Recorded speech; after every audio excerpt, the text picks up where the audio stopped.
Episode 1 box cutter. இந்த episode ஸ்டார்டிங்லேயே நமக்கு இந்த கேலை தான் காமிக்கிறாங்க. ஸோ ஒரு ஃப்ளாஷ்பேக்கு கேல் தான் வந்து இந்த கெமிக்கல் லேபையே வந்து உருவாக்குனது. மனசை வந்து உழைச்சி பாடுபட்டு இந்த லேபை வந்து உருவாக்கியிருக்காரு. ஸோ அப்போ தான் கஸ் அந்த இடத்துக்கு வராரு.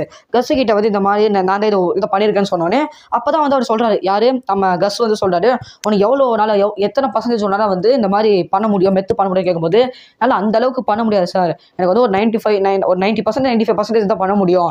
ஆனால் நீங்கள் ஒரு மெத்து சாம்பிள் எடுத்துங்க தெரியுமா, அது 99% பியூராக இருந்தது. ஸோ அந்த மாதிரி அது யார் பண்ணாரு தெரில, அவரை கூட்டின்னு வந்தீங்கன்னா சூப்பராக பண்ணலாம் சார், எனக்கு அதாவது அவருக்கு நான் அசிஸ்டண்டாக இருக்கேன் சார் அப்படின்ற மாதிரி இவர் சொல்கிறாரு. கஸ்ஸுமே சரி ஓகே நான் அவரை வேணா கூட்டிகிட்டு வரேன் அப்படின்ற மாதிரி கஸ்ஸு சொல்கிறாரு. இப்போ அப்படியே கட் பண்ணிங்கன்னா நமக்கு ப்ரெசென்ட் காமிக்கிறாங்க. இவ்வளோ நாள் நல்லா பேசின கேல் இப்போ வந்து போனமா இறந்து போயிருக்காரு. ஸோ அப்போ தான் பக்கத்து வீட்டில் இருக்கவங்க எல்லாமே ஃபோன் பண்ணுறாங்க போலீஸ் எல்லாமே வருது. அப்போ அந்த இடத்துக்கு வந்து அந்த கஸ்ஸோட அடியாள் இருந்தா தெரியுமா, அவன் வரான். ஸோ அவன் ரொம்ப லேட்டாக வந்துட்டான். அதுக்கப்புறமா வந்து வெளில போயிட்டு அப்படியே ரொம்ப காண்ட் வெளில போயிட்டு இருக்கும்போது ஜெஸ்ஸி வந்து காரில் உட்காந்து அழுதுட்டு இருக்கான். அவனை பிடிச்சி கன் பாயிண்டில் உட்கார வச்சு என் கூட வந்துட்டு அப்படிங்கிற மாதிரி வந்து அவன் அடியாள் சொல்கிறான். ஜெஸ்ஸியுமே சரி என்ன பண்ணது போகிறான். அதான் யாரோட அந்த கஸ்ஸோட அடியாளோட கட் பண்ணால் நம்ம மைக்கும் வால்டரும் அப்படியே வந்து அமைதியாக உட்காந்துட்டு இருக்காங்க. ஒன்றுமே பேச மாட்டாங்க, அமைதியாக உட்காந்துட்டு இருக்காங்க. அப்போ ஜெஸ்ஸியும் அப்புறம் கஸ்ஸோட அடியாள் இருந்தா தெரியுமா அவனும் வராங்க. ஸோ ரெண்டு பேரும் வந்து நிற்கிறானுங்க. நம்ம அந்த கஸ்ஸோட அடியாள் வந்து செம்ம காண்டாயிட்டு அங்கே இருக்க பொருளை தள்ளி விடுறான். என்னாச்சுன்னு கேட்கும்போது ஆள் செத்துட்டான், நான் ரொம்ப லேட்டாக போயின்னு சொன்னானே மைக் செம்ம காண்டாகிறாரு. ஸோ பயங்கரமாக காண்டாயிட்டு அவர் என்ன பண்ணாரு, ஃபோன் எடுத்துட்டு நம்ம கஸ்ஸிட்ட பேசுறதுக்காக போறாரு. நம்ம கஸ்ஸோட அடியாள் அதாவது அவங்க அடியாள் இருக்கான் தெரியுமா, அவன் ரொம்ப லேட்டாக போயிட்டான். ஸோ அதனால வந்து அவனை வந்து கேலை வந்து சாவடிச்சிட்டாங்கன்னு சொன்னோன்னே கஸ் என்ன சொல்றாருன்னா, சரி அப்படியே விடு, நாளைக்கு காலைல வந்து நான் பேசிக்கிறேன்னு சொன்னோன்னே நம்ம மைக்குமே சரி ஓகே அப்படின்ற மாதிரி விடுறாரு. ஸோ இப்போ நம்ம வால்டரும் ஜெஸ்ஸி அப்புறம் அந்த கஸ்ஸோட அடியாள் மைக்கெல்லாம் அந்த கெமிஸ்ட்ரி லேப்லேயே உட்காந்துட்டு இருக்காங்க. நம்ம கஸ் வரதுக்கு அடுத்த நாள் ஆகும். இப்போ கட் பண்ண அடுத்த நாள் ஆயிடுச்சு. அடுத்த நாள் அப்போ நம்ம ஸ்கைலர் வீட்டில் இருக்காங்க. எங்கே நம்ம வால்டர் 4 கிழமை வெயிட் பண்ணிட்டு இருக்காங்க. அப்போ நம்ம மரியா வராங்க. ஆக்சுவலி ஸ்கைலரோ வால்டரோ வந்து டிவைஸ் ஆகலை அப்படிங்கிறது அவங்க 2 பேருக்கு தான் தெரியும். மற்றவங்க பொறுத்தவரை அவங்க டிவைஸ் ஆயிடுச்சு.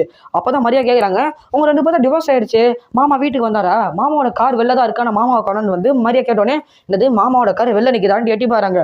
பார்த்தா வால்டரோட கார் இருக்கா, நான் வால்டரை காணும், எங்கே போயிருப்பாருன்னு தெரியலையே. சரி ஓகே நம்ம பையன் வால்டர் ஜூனியர் வந்து இதை பார்த்தா ஏதாவது கேட்டுக்கிட்டே இருப்பான், அதனால வந்து கார் எடுத்து இங்கே ஒழிச்சு வச்சிடலான்ட்டு என்ன பண்ணுறாங்க, கார் எடுத்துட்டு ஒரு ஊருக்கு ஒதுக்கு போகிறமா வந்து காரை நிறுத்திடுறாங்க. ஏன்னா பையன் கேட்டுக்கிட்டே இருப்பான், எங்க அப்பா கார் இருக்குது அப்படின்னு கேட்டுட்டு இருப்பான்ல. ஸோ அதனால வந்து இவங்க வந்து என்ன பண்ணுறாங்க, கார் ஒழிச்சு வச்சுறாங்க. கட் பண்ண நம்ம வால்டர் தான் காமிக்கிறாங்க. வால்டர் உட்காந்துட்டு இருக்கும் போது வால்டர் என்ன சொல்றான்னா, எனக்கு டைம் ஆயிடுச்சு போய் மெத்து தயாரிக்கணும்னு சொன்னோடனே அப்பா அங்கே கஸ்ஸோட அடியால் ஏந்து போயிட்டு அங்கே இருக்கிற சூட் எடுத்து போடுறான். சூட்டை எடுத்து போட்டுட்டு அவன் என்ன பண்ணா மெத்து தயாரிக்கிறதுக்காக போகிறான். ஸோ இதை பார்த்துட்டு வால்டருக்கு ஒரு மாதிரி செம பயம் வந்துச்சு. ஏன்னா அடுத்தது இப்போ இவன் வந்தானே இவனை தான் வந்து மெத்து தயாரிக்க விட்டுருவாங்க, அப்போனா நம்மளை போட்டு தள்ளுறவங்கன்ட்டு வால்டர் சம பயத்தில் இருக்கும்போது கட் பண்ணாமல் சாலை தான் காமிக்கிறாங்க. சால் வந்து ஒருத்தர் வாட்ச்மேன் மாதிரி ஒருத்தர் போட்டாங்க, ஒரு மாசம் ஆளே பயங்கரமாக இருக்கிறாரு. ஸோ அப்போ தான் வந்து நம்ம சால் ஏன் அப்படி இருக்காருன்னா, மைக் ஆல்ரெடி அவரை போட்டு சமையல் அடிச்சிருப்பார்ல. ஸோ அந்த பயத்தினாலே வந்து ஒரு அடியால போட்டிருக்காரு. அதுக்கப்புறமா சால் என்ன பண்ணுறாருன்னா மைக் வந்து இந்த மைக் ஃபிக்ஸ் பண்ணியிருக்காரு, ஃபுல்லாக பார்த்துட்டு இருக்காரு. ஸோ அப்போ தான் ஸ்கைலர் வந்து நம்ம சாலுக்கு ஃபோன் பண்ணி இந்த மாதிரி வால்டர் வந்தாரான்னு கேட்குறாங்க. ஆனால் சால் சொல்கிறாரு, நான் வால்டர்லாம் பார்க்கவே இல்லை அப்படின்ற சொல்லிட்டு ஃபோனை வச்சிடறாரு. இப்போ அப்படி கட் பண்ணிங்கன்னா நம்ம ஸ்கைலர் இருக்காங்கல்ல, வால்டரோட வீட்டுக்கு போய் பார்க்குறாரு. ஸோ அப்போ தான் அங்கே பூட்டு போட்டிருக்கோம். பூட்டு உடைக்கிறதுக்கு அவங்களா அடியால் இருப்பாங்கல்ல. ஸோ அந்த பூட்டு உடைக்கிறவங்களாம் கூட்டின்னு வந்து இந்த மாதிரி வந்து இது என்னோட வீடு தான், சாவி தோணுச்சு சொல்லும்போது உன்னோட வீடு உங்களுக்கு எந்த ப்ரூஃப் இருக்குது அப்படின்னு கேட்ட உடனே இவங்க நான் சூப்பராக ஆக்டிங் பண்ணுவாங்கல்ல, ஒரு ஆக்டிங்கை போட்டு விட்டுறாங்க. அவன் வந்து பயங்கரமாக பயந்துடுறான். அதனால வந்து சாவி திறந்து விட்டுறான். ஸோ அதுக்கப்புறம் வீட்டில் எங்கேயாவது இருக்காருன்னு செக் பண்ணி பார்க்குறாங்க. ஆனால் வால்டர் வீட்லையுமே வந்து வால்டர் காணும். இப்போ கட் பண்ணினா நமக்கு நம்ம ஹேங்கை தான் காமிக்கிறாங்க. ஹேங்க் வந்து செம்ம காண்டில் இருக்காரு. ஸோ அவருக்கு என்ன பண்ணுறதுன்னு தெரியல. வீட்டில் அவருக்கு இருக்கிறதே பிடிக்கல. ஏன்னா ஒரு ஹாஸ்பிட்டலில் இருக்கிறதா அவருக்கு பிடிச்சிருந்தது, வீட்டில் இருக்க அவருக்கு பிடிக்கல.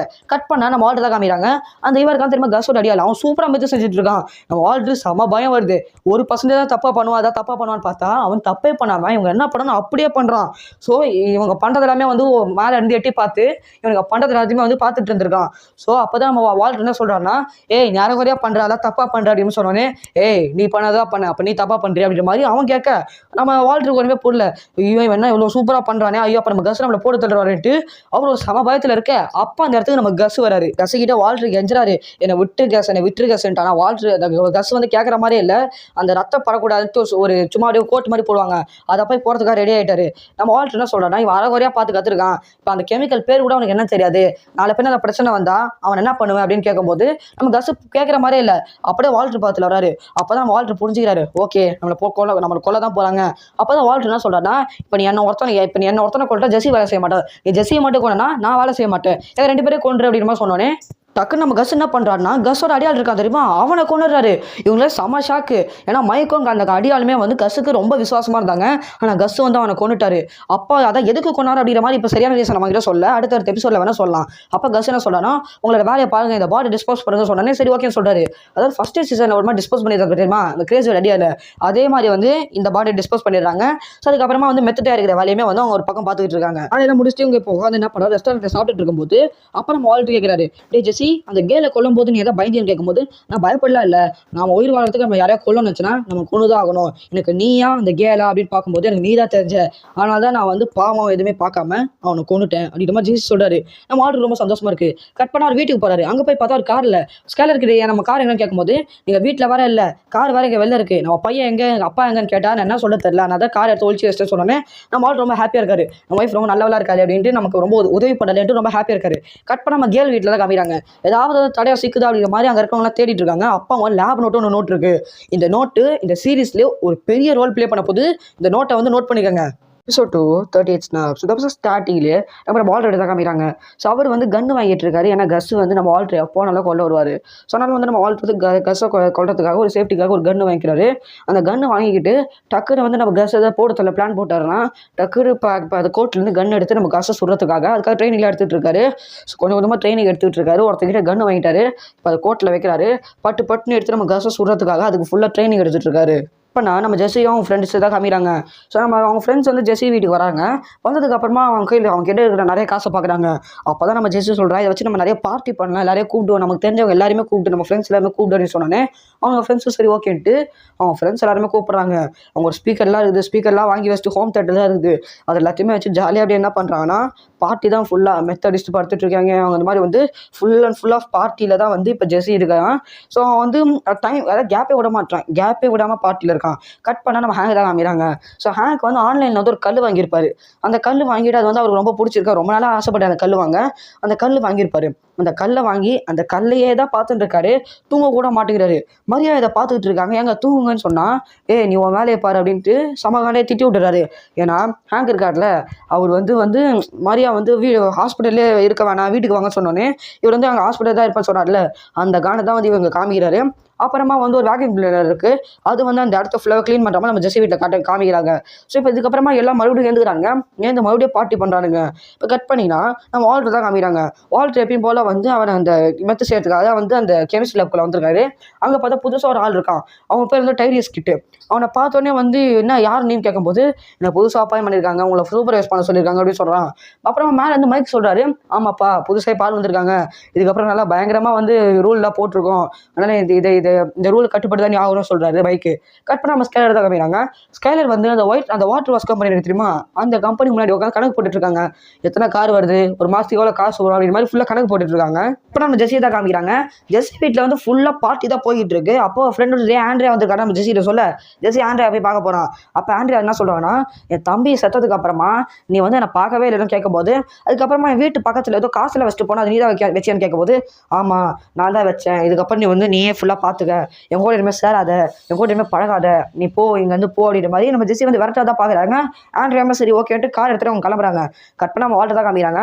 வால்டர் கன்று வாங்கியிருப்பார்ல, அந்த கன்னை எடுத்துக்கிட்டு கஸ்ஸை சீக்கிரமாக நம்ம கொண்டு வரலாம், அப்புறம் நமக்கு ஏதாவது பிரச்சனை வருமோன்ட்டு என்ன பண்ணுறாரு பார்த்துக்கிட்டீங்கன்னா கஸ்ஸோட வீட்டுக்கே போகிறாரு. நடந்து போகிறாரு. அப்போ அவருக்கு ஒரு ஃபோன் வருது. யார் ஃபோன் பண்ணான்னு பார்த்தா அந்த டைரியஸ் கிட்ட புதுசாக ஒருத்தன் வேலைக்கு சேர்ந்தான் தெரியுமா, அவன் தான் ஃபோன் பண்ணுறான். ஃபோன் பண்ணி நீ எங்கே இருக்கன்னு எனக்கு தெரியும், உன்னை தான் நான் ஃபாலோ பண்ணிட்டு இருக்கேன், கஸ் வீட்டான தானே இருக்கேன், அங்கேருந்து உடனடியாக கிளம்பு இல்லைன்னா உனக்கு கொன்றுவேன் அப்படின்னு சொன்னோடனே, ஐயோ நம்ம கொல்ல வரது அவனுக்கு தெரிஞ்சு வச்சு போல இருக்குதுன்ட்டு நம்ம வால்டருக்கு அல்ல செம்மையாக பயந்துடுறாரு தலைவன். இப்போ நம்ம ஸ்கைலர் தான் காமிக்கிறாங்க. ஸ்கைலர் போயிட்டு அந்த கார் வாஷ் கம்பெனி ஓனர் இருக்கான் தெரியுமா, அவன்கிட்ட வந்து பேசலாம் அப்படிங்கிற மாதிரி போகிறாங்க. அவங்ககிட்ட போயிட்டு இந்த மாதிரி நாங்கள் கார் வாஷ் கம்பெனி வாங்கலான்னு இருக்கோம் சொல்லும்போது, இப்போ எனக்கு ஐடியா இல்லை, இந்த கடை இந்த கார் வாஷ் கம்பெனியை வந்து விற்கிற மாதிரி வந்து எனக்கு அவ்வளோ ஒரு ஐடியா இல்லை. அப்படி எனக்கு ஐடியா இருந்தாலும் நான் வால்டர் வெயிட்டில் விற்க மாட்டேன். ஏன்னா வால்டர் வெயிட்டு இங்கே வேலை செஞ்சவன். அதே மாதிரி அவன் இந்த வேலையை விட்டு போகும்போது என்னை அசிங்கமாக திட்டிட்டு போனான். அந்த காரணத்துக்காகவே அவனுக்கு நான் வந்து இந்த கடையில் விட்டு தர மாட்டேன். அப்படி தந்தா 1 கோடி நீங்கள் கொடுக்கணும்னு சொன்னேன். ஸ்கைலர் காண்டாயிட்டு அவங்க வந்து கிளம்பிடுறாங்க. சரி கட் பண்ணிங்கன்னா நம்ம வால்டர் தான் காமிக்கிறாங்க. எப்படி பார்த்தாலும் மைக்கு தான் வந்து கஸ்ஸை ரொம்ப க்ளோஸாக இருக்கான். ஸோ மைக் வச்சு நம்ம கஸ்ஸை கொண்டுடலான்ட்டு மைக்கு கிட்ட இந்த மாதிரி சொல்கிறாரு, இந்த மாதிரி வந்து நம்ம கஸ்ஸை கொண்டுடலாமா, ஏன்னா விக்டரும் நீயும் தான் வந்து அவருக்கு ரொம்ப விசுவாசமாக இருந்தீங்க. ஆனால் இப்போ விக்டரை கொண்டுட்டு அதே மாதிரி ஒன்னே கொண்டுருவான், நம்ம 2 பேரும் சேர்ந்து அவனை கொண்டுலாமான்னு சொன்னோன்னே மைக்குக்கு செம காண்டாயிடுது. நம்ம வால்டரை போட்டு சமாளி அடிச்சிடறாரு. ஏய் என்னடா நீ புதுசாக வந்திருக்க, எனக்கு கஸ்ஸை எப்போ திறந்தோ தெரியும், அவர் என்னதான் வந்து விக்டரை கொண்டு இருந்தாலும் அதுக்கு ஏதாவது ஒரு காரணம் வந்திருக்கும், அவர் என்னெல்லாம் கொல்ல மாட்டாரு, என் விசுவாசம் எப்பயுமே கஸ்ஸுக்கு தானே அப்படின்னு சொல்லிட்டு வால்டரை சமாளி அடிச்சுட்டு அவர் அங்கே வந்து போயிடுறாரு. கட் நம்ம ஜெஸ்ஸியை தான் காமிக்கிறாங்க. ஜெஸ்ஸி வந்து என்ன பண்ணுறான் அப்படின்னு பார்த்துட்டீங்கன்னா எல்லாரும் அமுச்சு விட்டுறான். எல்லாரும் அமுச்சு விட்டு போங்க நான் போய் ரெஸ்ட் எடுக்கிறேன் அப்படின்னு சொல்லிட்டு அவன் என்ன பண்ணுறா பார்த்துட்டிங்கன்னா அப்படியே இப்போ அந்த ஸ்பீக்கர் இருக்குது தெரியுமா, அதில் பாட்டு போட்டு அந்த ஸ்பீக்கர் பார்த்துட்டு உட்காந்து அழுதுகிட்டு இருக்கான். Episode 3 open house. எபிசோட் ஸ்டார்டிங்லேயே நம்ம வால்டர் வீட்டு தான் காமிக்கிறாங்க. ஸோ வால்டர் வீட்டு வந்து அவர் வந்து மெத்து தயாரிக்கிறதுக்காக என்ன பண்ணுறாரு பார்த்தீங்கன்னா லேபுக்கு வராரு. லேபுக்கு வந்து பார்க்க உடனே அங்கே பார்த்து மேலே வந்து கேமரா இருக்குது. ஸோ அந்த கேமரா இவர் பார்க்குறாரு. அந்த கேமரா வந்து இந்த சைடு அந்த சைமாக வந்து நவுந்துகிட்டே இருக்கு. அந்த கேமராவை வந்து இவரே ஃபாலோ பண்ணிட்டு இருக்கு. இது வந்து ரொம்ப செம்ம காண்டாகுது. ஸோ அதனால் இவர் என்ன பண்ணுறாரு பார்த்துட்டு அந்த கேமரா முன்னாடி போய் நிற்கிறாரு. என்ன எங்கெல்லாம் நடக்கிறாரோ அங்கேயே வந்து இந்த கேமரா ஃபாலோ பண்ணிட்டு இருக்கு. டக்குனு மிடில் ஃபிங்கர் எடுத்து அந்த கேமராவை காமிக்கிறாரு. ஸோ அந்த கேமரா பார்த்து பயங்கரமாக வந்து தலையை மாறிக்கிறாரு. கட் பண்ணா நம்ம ஸ்கைலர் தாங்க காமிக்கிறாங்க. ஸ்கைலர் வால்டர் வீட்டுக்கு வராங்க. வால்டர் வீட்டுக்கு கதவு தட்டுறாங்க. வால்டர் திறக்க மாட்டாரு. அதுக்கப்புறமா திறக்கிறாரு. திறந்ததுக்கு அப்புறமா பாதி மூஞ்ச காமிக்கிற மீதி மூஞ்ச காமிக்க மாட்டாரு. என்னாச்சுங்க ஏங்க பாதி மூஞ்ச காமிக்கிற கேட்க போது முழு மூஞ்சே காமிச்சா ஒரு கண்ணு வந்து செமையா வீங்கி இருக்கு. என்னங்க ஆச்சுன்னு கேட்கும்போது என் கூட ஒருத்த வேலை செய்வான், அவன் என்னை போட்டு அடிச்சிட்டான், வேற ஒன்றும் இல்லை அப்படிங்கிற மாதிரி சொல்லிட்டு பேசிக்கிட்டு இருக்காரு. அதை பற்றி பேசுறாங்க பார்த்துட்டீங்கன்னா அந்த கார்வாஷ் கம்பெனி பற்றி தான். நம்ம அந்த கார்வாஷ் கம்பெனி ஓனர் கிட்ட பேசி நம்ம ஆல்ரெடி கேட்க அப்போ நம்ம ஸ்கேலர் சொல்கிறாங்க அவன் 1 கோடி ரூபாய் கேட்குறான், அந்த 1 கோடி ரூபாய்க்கு நாம எங்கே போகிறது அப்படின்னு சொன்னோன்னே எனக்கு தெரியும் அவன் எப்படியும் கொடுக்க போகிறது. ஏன்னா அவன் கடையில் நான் வேலை செஞ்சுருக்கேன், ஆனால் அவன் கடையை நான் வாங்குறதுங்கிறது அவனுக்கு பிடிக்கல. அதனால் வந்து அவன் 1 கோடி சொல்லியிருக்கான். சரி விடு வேறு ஏதாவது கடையை வாங்கலாம் கேட்கும்போது கடையை விடுற மாதிரி தெரில. இல்லை நம்ம 1 கோடி அவன் 1 கோடி கொடுக்க வேணாம், ஆனால் அதுக்கு கம்மியான காசில் நம்ம கொடுத்து அதுக்கு நம்ம என்ன பண்ணலாம்னா அந்த கடையை வாங்கிடலாம், அதுக்கு ஏதாவது நம்ம பண்ணலாம்னு கேட்கும்போது சரி ஓகே நான் சாலி கிட்ட சொல்கிறேன் மாதிரி நம்ம வால்டர் சொல்கிறாரு. கட் பண்ணால் நம்ம மரியாதை காமிக்கிறாங்க. ஸோ நம்ம ஹேங்க் உட்காந்துட்டு இருக்காரு, எனக்கு சிப்ஸ் வேணுங்கிறாரு. அப்புறம் மரியாதை போய் சிப்ஸ் வாங்கி தராங்க. ஆனால் நம்ம ஹேங்க் இருக்கா தெரியுமா, நான் இந்த சிப்ஸ் கேட்கல நான் வேறு சிப்ஸ் தான் கேட்டேன் அப்படின்ட்டு மரியாதை ரொம்ப டார்ச்சர் பண்ணுற தலைவன். ஸோ அதை கேட்டு மரியாதை ரொம்ப ஃபீல் பண்ணுறாங்க. இப்போ என்ன இவருக்கு காண்டா அந்த ஹாஸ்பிட்டல் இங்கே கூட்டினோட்டல அந்த மொட்டை காண்டியே வந்து இவங்க மேலே காமிக்கிறாங்க. யார் மேலே மரியாதை மேலே காமிச்சிட்டு இருக்காங்க. இப்போ நம்ம ஜெஸ்ஸியை வால்டர் தான் காமிச்சிட்டு இருக்காங்க. ஜெஸ்ஸி வந்து சொல்கிறான் எனக்கு மனசுக்கு என்ன தோணுதோ அதெல்லாம் இப்போ நான் பண்ணிட்டு இருக்கேன், குழந்தைங்க கார் ஓட்டணும் போல இருக்குது அதான் நான் ஓட்டலான்னு இருக்கேன் அப்படின்ற மாதிரி ஜெஸ்ஸி சொல்கிறான். ஏடா இப்படி ஆகிட்டேன்னு கேட்கும்போது ஆமாம் எனக்கு என்ன பண்ணுறதுன்னு தெரில, ஸோ எனக்கு என்ன சொல்கிறதுன்னு எனக்கு ஒன்றுமே புரியல, ஏன்னா நம்ம வந்து உயிர் பொழைச்சி வந்திருக்கோம், அந்த உயிர் பொழைச்சி வந்துட்டு நம்ம கரெக்டாக யூஸ் பண்ணிக்கலாம் ஜெஸ்ஸி சொல்கிறான். கட் பண்ண நம்ம சாலை காமிக்கிறாங்க. சாலு வால்டர் ஸ்கைலர் 3 பேர் உட்காந்து பேசிக்கிட்டு இருக்காங்க. ஸோ அப்போ தான் சாலு சொல்கிறாரு அந்த கார்வாஷ் கம்பெனி வேணாமே வேறு கடை வாங்கலாமே கேட்கும்போது அவங்க பிடிவாதமாக இருக்காங்க. சரி ஓகே ஹஸ்பண்ட் ஒய்ஃப் 2 பேர் பிடிவாதமாக இருக்கீங்க, நம்ம வந்து என்ன பண்ணலாம், சரி ஓகே டெரரிசம் வச்சு எதாவது பண்ணலாமா, முஸ்லீம்ஸ் கடையில் வேலை செய்கிறாங்க, முஸ்லீம்ஸ் ஒரு பெரிய வந்து ஒரு வெடிகுண்டியை போகிறாங்க அப்படிமா கேஸ் வாங்கி நம்ம அந்த கார்வாஷ் கம்பெனி வாங்கிட்டு வாங்கலாம்னு கேட்கும்போது அப்போ நான் வால்டர் சொல்கிறாரு முஸ்லீம்ஸ் எல்லாம் தப்பு பண்ணிட்டு இருப்பாங்களா, அவங்க மேலே இதுக்கு பழைய தூக்கி போட்டுக்கிட்டு அதெல்லாம் வேண்டாம் அப்படிங்கிற மாதிரி வால்டர் சொல்கிறாரு. சரி வேற என்ன யோசிக்கிறது அப்படிமா 3 பேர் மாற்றி மாற்றி யோசிச்சுட்டு இருக்காங்க. அப்போ அவரோட பாடிகார்டு ஒருத்தர் இருப்பார் தெரியுமா, பயங்கரமாக ஒருத்தர் இருப்பார் தெரியுமா, அவர் வராரு. எனக்கு அர்ஜென்ட்டாக பாத்ரூம் தான் யூஸ் பண்ணிக்கலாமான்னு கேட்குறாரு. நம்ம வால்டருமே சரி ஓகே அப்படின்ற மாதிரி உள்ள போ அப்படிங்கிறாரு. அதுக்கப்புறமா 3 பேர் வந்து மாற்றி மாற்றி யோசிச்சுட்டு இருக்காங்க என்ன பண்ணலாம் ஏது பண்ணலாம் அப்படின்ட்டு இவனுக்கு ஒரு அளவும் புரியல. அப்போ தான் நம்ம சாலு சொல்கிறாரு சரி ஓகே உங்களுக்கு ஏதாவது தோணுச்சுன்னா எனக்கு ஃபோன் பண்ணி சொல்லுங்கள் இப்போ நான் கிளம்புற மாதிரி நம்ம சாலு சொல்லிட்டு வந்து கிளம்புறாரு. அப்புறமா ஸ்கைலர் வந்து குழந்தையோட பால் டப்பா கழுவிட்டு இருக்கும்போது அவங்களுக்கு ஒரு யோசனை வருது. ஸோ அந்த நுரம் எல்லாமே அப்படியே சிங்குக்குள்ளே போதா அதை வச்சு சாலுக்கு ஒரு ஃபோன் பண்ணி ஏதோ சொல்கிறாரு. அப்போ சால் வந்து யாரோ ஒருத்தர் அனுப்புறாரு. அவர் பார்க்க ஆஃபீஸர் மாதிரி இருக்காரு. அவரை வந்து அந்த கார்வாஷ் கம்பெனி பேச சொல்கிறாரு. என்ன பேசுகிறாருன்னா இந்த மாதிரி நீங்கள் நிறைய சோப்பு தண்ணி கெமிக்கல் யூஸ் பண்ணி தெரியுமா, அது எல்லாமே இந்த ரிவரில் தான் வருது. ஸோ இதனால் வந்து நிறைய பாதிப்படையும், நிறைய பாதிப்படைஞ்சால் தண்ணி இருக்காது, தண்ணி இல்லைன்னா World War II வரும், உங்களால் World War வந்துடும் அப்படிங்கிற மாதிரி வந்து அவன் பயமுறுத்தி விட்டுறான். அப்போ அந்த கடைக்கார ஓனர் வந்து சரி ஓகே நான் இதை வந்து கடத்தை அப்படியே காலி இந்த கடை அப்படியே காலி பண்ண அப்படிமா சொல்கிறாரு. கட் பண்ண நம்ம ஹேங்கை தான் காமிக்கிறாங்க. ஹேங்க் இருக்கார்ல, ஸோ அவர் படுத்து தூங்கிட்டு இருக்கும்போது அப்பா அவரோட ஃப்ரெண்டுன்னு சொல்ல முடியாது, அவர் கூட வேலை செய்கிறவங்க ஒருத்தவங்க வராங்க. வந்து இந்த மாதிரி என்னாச்சுன்னு பார்த்தேன்னு வச்சுக்கேன் அப்படிங்கிற மாதிரி என்ன சொல்கிறாங்கன்னா இந்த மாதிரி இந்த ப்ளூ மெத் தயாரிப்பான் தெரியுமா அந்த ஐசன்பர்க், அவன் கூட ஒருத்தர் வேலை செஞ்சிருக்கான் போல, அவன் இப்போ சுட்டு கொல்லப்பட்டிருக்கான். ஸோ அவன் கிட்ட இன்னொரு லேப் நோட்டு இருந்தது, அதை அதை வச்சுக்க கொஞ்சம் ஆராய்ச்சி பண்ண முடியுமா சொல்கிறாரு. இப்போ நல்லா வர முடியாது என்னால் எப்படி வேலை செய்ய முடியும்னு கேட்கும்போது அது வந்து நீ எனக்கு வேலை செய்ய அவசியம் இல்லை, உன்னோட மூளை வேலை செஞ்சால் போதும், நீ வந்து என்னன்னு கொஞ்சம் பார்த்து என்கிட்ட சொல்லு அப்படிங்கிற மாதிரி அவர் வேலை செய்ய சொல்லிட்டு அங்கேருந்து போயிடாரு. நம்ம ஹேங்க் அந்த லேப் நோட்டை வாங்கி வைக்கிறாரு. கட் பண்ண நம்ம ஸ்கேலர் தான் காமிக்கிறாங்க. ஸ்கேலர் வந்து அந்த கார்வாஷ் கம்பெனி ஓனர் வந்து அவங்க ஓனர் இருக்கான் தெரியுமா, நம்ம ஸ்கேலர் ஃபோன் பண்ணுறாங்க. ஸ்கேலர் அட்டன் பண்ணுறாங்க. இந்த மாதிரி நீங்கள் எவ்வளோ காசு தரீங்களோ நான் இந்த கார்வாஷ் கம்பெனி இந்த விற்கிறேன்னு சொல்கிறாங்க. ஸோ ஸ்கேலர் என்ன சொல்கிறாங்க நான் கேட்கும்போது எதாவது கொடுத்தியா இப்போ நாளாக வாங்க முடியாது அப்படின்னு சொல்லிட்டு ஃபோனை வச்சுருவாங்க. வால்டருக்கு ஒன்றுமே புரியல. அவன் தான் இறங்கி வரல நீ ஏன் இப்படி படம் கேட்கும்போது இப்போ உடனே வந்து நாம சரி ஓகேன்னு சொல்லிட்டேன்னா அந்த ஆஃபீஸர் மாதிரி இருக்கலாம் அவனை நாம தான் அமைச்சு நினச்சிப்பான், கொஞ்சம் இந்த மாதிரி ஏதாவது பண்ணாதான் அவன் நினைக்க மாட்டான்னு சொல்லிட்டு சரி ஓகே அப்படிங்கிற மாதிரி அவன் மறுபடியும் ஃபோன் பண்ணுறான். ஃபோன் பண்ணி என்ன பண்ணுறான்னா நீங்கள் எவ்வளோ காசு வேணாலும் தாங்க நான் வாங்கிக்கிறேன், அதாவது நான் விற்கிறேன், நீங்கள் வந்து நான் உங்களுக்கு எவ்வளோ காசு வேணாலும் நீங்கள் எனக்கு தாங்க, நான் இதை வித்தரேன்னு சொன்னோன்னே சரி ஓகே அந்த 1 கோடி சொன்னல அது நான் பாதியில் தரேன் கொஞ்சம் தரேன் அப்படின்னு சொன்னோன்னே அந்த கார் வாஷ் கம்பெனி ஓனருமே சரி ஓகே நீங்கள் எவ்வளோ காசு தரீங்களோ நான் இதை வித்தரேன் அப்படின்னு மாதிரி சொல்கிறாரு. கட் பண்ணால் நம்ம ஜெஸ்ஸி தான் காமிக்கிறாங்க. அவன் அந்த குழந்தைங்க கார் ஓட்டணும்னு சொன்னதுமா குழந்தைங்க கார்லாம் ஓட்டிட்டு வீட்டுக்கு வரான். ஸோ அதுக்கப்புறமா வந்து ஃபுல்லாக மெத்து அது இதுன்ட்டு ஃபுல்லாக எப்பயும் போல் பார்ட்டி பண்ணிகிட்டே இருக்காங்க. நான் ஸ்டாப்பாக பார்ட்டி பண்ணிகிட்டே இருக்காங்க.